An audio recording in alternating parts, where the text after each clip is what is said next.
agir pour pouvoir propulser notre développement et que vraiment cette monnaie puisse apporter les effets attendus. Alors à ce niveau, professeur, même si vous demeurez sceptique, est-ce qu'il n'y a pas eu un bond en avant quand on sait au moins que la France va respecter 2 points essentiels soulevés par le docteur Alioune, à savoir justement le rapatriement de nos devises, mais également le fait que la France ne siégera plus au niveau du conseil d'administration. On a dit que la France n'aura plus de représentants au sein du comité de politique monétaire. La France avait quand même des représentants qui siégeaient et qui avaient même d'ailleurs une voix prépondérante, il me semble. Mais là n'est pas le problème. Le problème, c'est que la France maintient toujours la garantie. Et si la France continue de garantir la nouvelle monnaie, c'est parce qu'en réalité, la France aura son mot à dire sur les réserves qu'on mettra en place, même si ces réserves seront délogées au niveau du Trésor français. Moi, je ne suis pas extrémiste. Bon, je suis contre les gens qui disent, comme le docteur Nicolas Agbo, avec qui j'ai débattu, je crois, il y a 5 ans, 6 ans, sur Deutsche Welle, qui disait, oui, c'est une question de volonté politique, il faut tout de suite déclarer qu'on quitte, qu'on coupe le cordon ombilical et qu'on crée notre propre monnaie. On ne peut pas y aller de façon cavalière à ce rythme-là.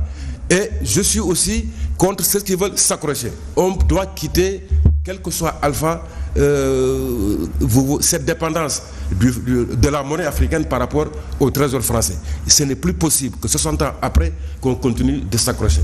Mais il y a quand même des préalables.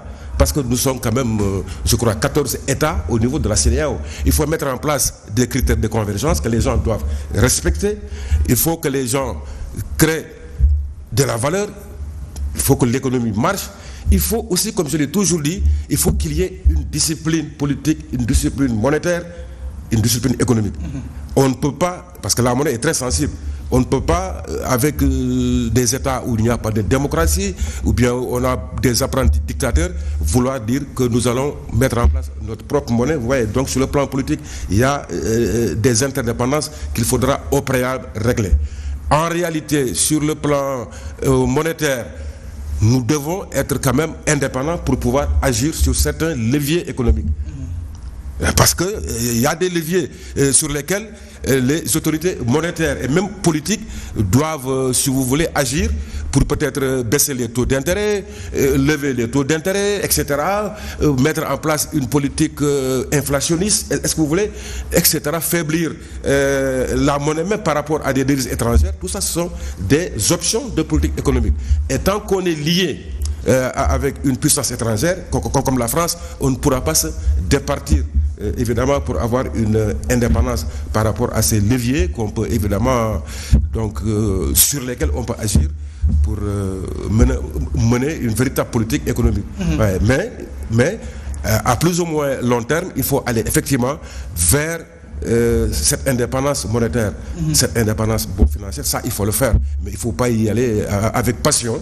Il faut y aller par étapes. Parce que, comme je l'ai dit tantôt, il y a des aspects politiques, il y a des aspects techniques, il y a des aspects économiques. Parce que tout ce qui parle de décrochage par rapport au trésor français ne mettent pas en place des arguments techniques pour l'effectivité d'une nouvelle monnaie comme l'ECO, par exemple.